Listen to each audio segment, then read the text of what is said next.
जय जोहार, नमस्कार, हेलो दोस्तों, गुड मॉर्निंग। चलिए देखिएगा 1 नवंबर है आज, 1 नवंबर 2022 और हम लोग कल का जो है करंट अफेयर को देखेंगे। ध्यान से देखिएगा। देखिए पहला प्रश्न, आयुष्मान भारत योजना के तहत छत्तीसगढ़ में अब तक पंजीकृत लोगों की संख्या कितनी है?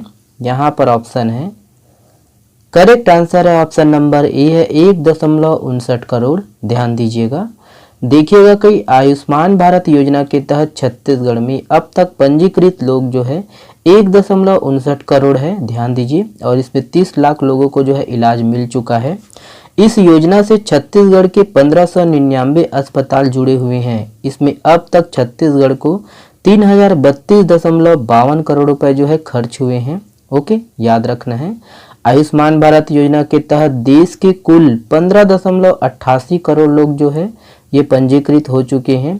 इस योजना के तहत सबसे ज़्यादा 3.11 करोड़ जो है मरीज मध्य प्रदेश में पंजीकृत है और इसमें 21 लाख लोगों को इलाज मिल चुका है एमपी से। ये है कि वहीं तमिलनाडु में कुल 1.54 करोड़ लोग पंजीकृत हैं और इसमें से 67 लाख लोगों को जो है इलाज मिल चुका है तमिलनाडु में। देखिए तमिलनाडु, केरल, कर्नाटक, गुजरात और छत्तीसगढ़ में ही देश की जो है 46% रकम खर्च हो चुकी है और इलाज कराने वाले 57% मरीज इन्हीं राज्यों में से है। ओके, ध्यान देना है। और सबसे ज़्यादा 6,329 करोड़ रुपए अकेले जो है गुजरात में खर्च हुए हैं। चलिए नेक्स्ट देखिएगा। ये वाला प्रश्न इंपॉर्टेंट है दोस्तों, सीजी पर्यटन की दृष्टिकोण से। ध्यान दीजिएगा। तुंगल इको पर्यटन केंद्र छत्तीसगढ़ के किस जिले में स्थित है? ऑप्शन यहाँ पर है, देखिए करेक्ट आंसर है ऑप्शन नंबर सी है, सुकमा। ध्यान दीजिए। देखिएगा कि तुंगल बांध में दोस्तों तुंगल इको पर्यटन केंद्र स्थित है और ये सुकमा जिले में है। ध्यान देना है। सुकमा जिला प्रशासन ने वन विभाग के साथ मिलकर सिंचाई के लिए बनाए गए तुंगल बांध को इको पर्यटन केंद्र के रूप में विकसित किया जाएगा। तुंगल बांध में नौका विहार के लिए मोटर बोट, पैडल बोट की जो है व्यवस्था व हट के लिए स्पॉट बनाए गए हैं। तुंगल बांध का जो है निर्माण 1980 में किया गया है और इसका जो डुबान है, डुबान क्षेत्रफल 104.44 एकड़ है।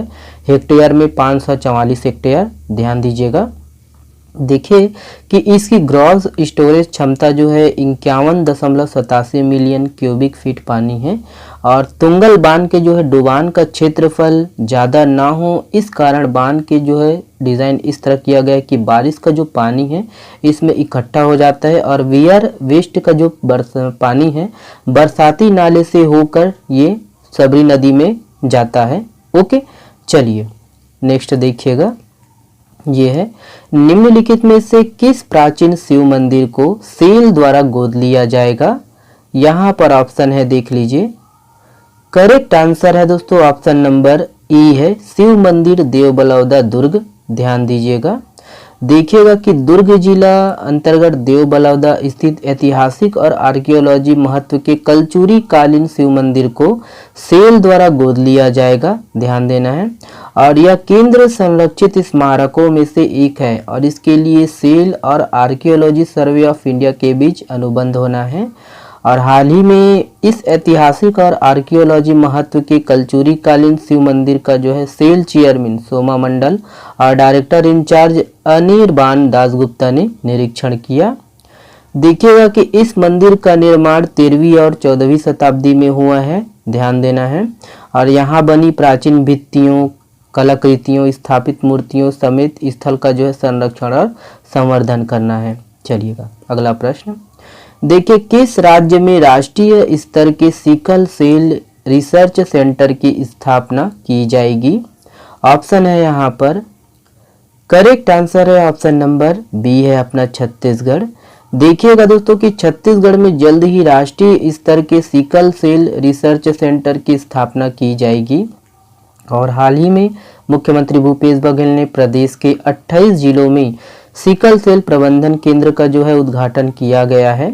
इसके साथ ही प्रदेश के 24 जिला अस्पतालों, 9 मेडिकल कॉलेजों तथा राजधानी रायपुर में स्थित सिकल सेल प्रबंधन में सिकल सेल की जो है निःशुल्क जांच, उपचार और परामर्श की सुविधा उपलब्ध कराई गई है। नेक्स्ट प्रश्न देखिएगा। ये है, देखिए ये वाला प्रश्न इंपॉर्टेंट है। निम्नलिखित में से किस खिलाड़ी को गुंडाधुर अवार्ड से सम्मानित किया गया है? ऑप्शन है यहाँ पर, आज मिल जाएगा दोस्तों, इसीलिए मैं इसको सम्मानित किया गया ही लिखा हूँ। और कल जो वीडियो आएगा वो थोड़ा ट्रिक के साथ आएगा, ठीक है, राज्य अलंकरण पुरस्कार वाला। तो इसका जो सही आंसर है दोस्तों ऑप्शन नंबर ए है, अमितेश मिश्रा जी। देखिएगा कि राज्य स्थापना दिवस 1 नवंबर के दिन खेल को बढ़ावा देने के लिए शहीद गुंडाधुर अवार्ड और तीरंदाजी के लिए महाराजा प्रवीर चंद भंजदेव अवार्ड दिया जाता है। और तीरंदाजी के क्षेत्र में पात्र खिलाड़ी न होने की स्थिति में रायपुर के स्केटिंग खिलाड़ी अमितेश मिश्रा को गुंडाधुर अवार्ड से सम्मानित किया गया है। स्केटिंग खिलाड़ी अमितेश मिश्रा ने इसी वर्ष राष्ट्रीय स्तर की प्रतियोगिताओं में 3 स्वर्ण पदक जीते हैं। ध्यान देना है कि 36वें नेशनल गेम्स 2022 में छत्तीसगढ़ को पहला पदक अमितेश मिश्रा ने दिलाया था और वह 10,000 मीटर स्पीड स्केटिंग में सिल्वर रजत पदक जीता।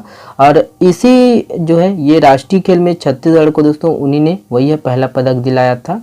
इस खिलाड़ी ने दोस्तों गुजरात में ही नेशनल गेम्स में छत्तीसगढ़ को रोलर व स्पीड स्केटिंग में स्वर्ण पदक दिलाया था। ओके, चलिए देखिएगा अगला है। देखिए, ब्राजील के नए राष्ट्रपति के रूप में किसे चुना गया है?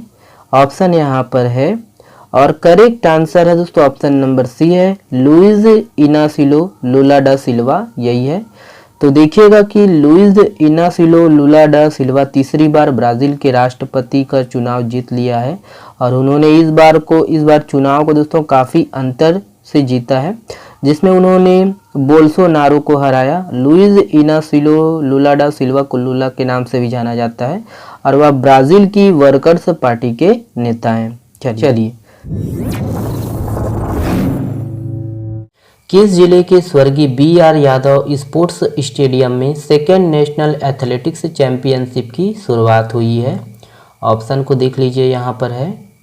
करेक्ट आंसर है ऑप्शन नंबर सी है, बिलासपुर, याद रखिएगा। देखिए, छत्तीसगढ़ में धान खरीदी हेतु किसानों को घर बैठे टोकन नंबर लगाने के लिए किस ऐप की शुरुआत की गई है? इम्पोर्टेंट है, ऑप्शन यहाँ पर है और करेक्ट आंसर है दोस्तों ऑप्शन नंबर बी है, टोकन तुम्हार हाथ, याद रखिएगा, टोकन तुम्हार हाथ। निम्नलिखित में से किस जिले में मां अंगार मोती के दरबार में गंगरेल मेला लगता है? ऑप्शन है यहाँ पर है और करेक्ट आंसर है ऑप्शन नंबर सी है, धमतरी, ध्यान रखिएगा, धमतरी। ये वाला प्रश्न देखिएगा, किस राज्य को निःशुल्क कौशल प्रशिक्षण प्रदान करने के लिए राष्ट्रीय स्तर के स्कॉच सिल्वर अवार्ड 2022 से सम्मानित किया गया है? ऑप्शन यहाँ पर है और करेक्ट आंसर है ऑप्शन नंबर सी है, अपना छत्तीसगढ़, ध्यान दीजिएगा। ये वाला प्रश्न देखिएगा, हाल ही में कौन सा देश शतरंज खेलने वाले शीर्ष 12 देशों में शामिल हुआ है? तो यहाँ पर देख लीजिए, ऑप्शन ए सही है दोस्तों, अपना भारत, ठीक है। चलिए देखिए, ये वाला प्रश्न आप लोगों के लिए है, निम्नलिखित में से किस जिले में हुंगावेला मेला लगता है? ऑप्शन को देखिए और कमेंट्स में करिएगा इसका जवाब। चलिए, बहुत बहुत धन्यवाद।